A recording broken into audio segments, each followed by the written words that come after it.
I'm Jerry James Stone and you're watching Cooking Stone. On today's episode, I'm going to make a chèvre and blackberry popsicle.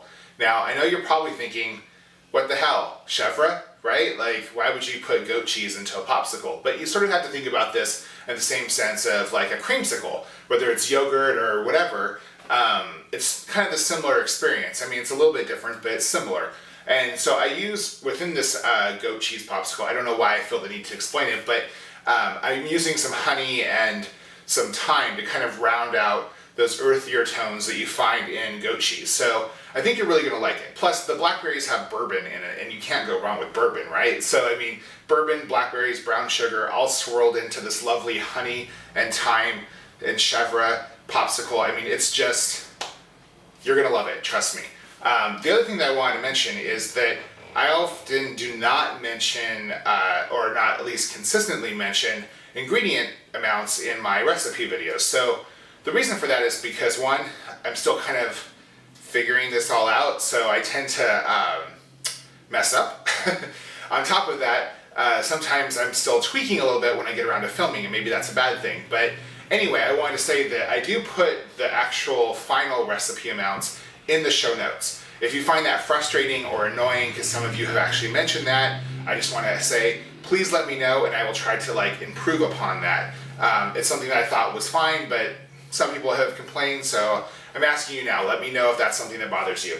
Anyway, so back to this chèvre popsicle. I think you're really going to like it. It's extremely delicate, very, very, very tasty, and trust me, you're going to want to make this one.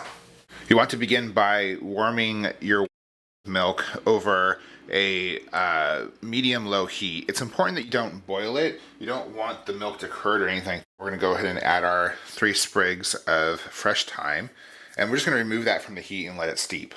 As we just want to melt our honey, dissolve the honey into this mixture. Next, we're going to create our goat cheese base, and what you want to do here is add your goat cheese to a small saucepan. Now, before you even get started, I want to recommend that all goat cheese it's not the same. Like fresh goat cheese, the ingredients, how it's made, it doesn't melt the same, it doesn't emulsify the same. So you might want to test a little bit of it in your saucepan first, just to see how it handles heat and how it handles being mixed with another liquid. So I'm going to add this goat cheese. I'm going to add equal parts of the honey and thyme milk that we made, and I'm just going to go ahead and start working this in there. And the idea here is to blend this all in. Now, I might need to use some heat for that, and if I use heat, I just need to be aware of how that's going to react. So this particular goat cheese, when I add some heat to it, it gets a little on the grainy side, which is fine. It just means I need to put a little bit more elbow grease in it with this whisk, and then if there's still grains left over, I can actually just strain it out. But not all goat cheese reacts that way. Some goat cheese will get grainy, some goat cheese will actually just separate. So it just really depends. You kind of need to understand the food that you're working with a little bit when you make this recipe. So I'm going to go ahead and work this goat cheese into the milk. And now I have it all blended here, the milk and the honey, the milk that's been infused with the thyme, and the goat cheese. It's all whisked together. Next, we're going to take our blackberries and lightly mash them. Be careful, because when you mash blackberries, it's kind of, the juice just sprays everywhere. So wear something dark. Do not wear white while you're doing this. You just want to lightly mash them, and then we're going to cook this down with some sugar. Let's add in our brown sugar. And now over a medium-low heat, we're just going to combine all of this and cook it down for a few minutes. Now we're going to add our bourbon to the blackberry and brown sugar mixture.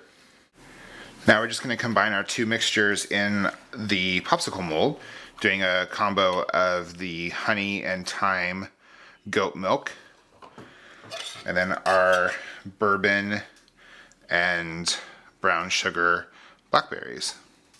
And just keep doing that until all of the molds are filled. Add your popsicle sticks, and then we're just going to freeze these babies for about 10 hours.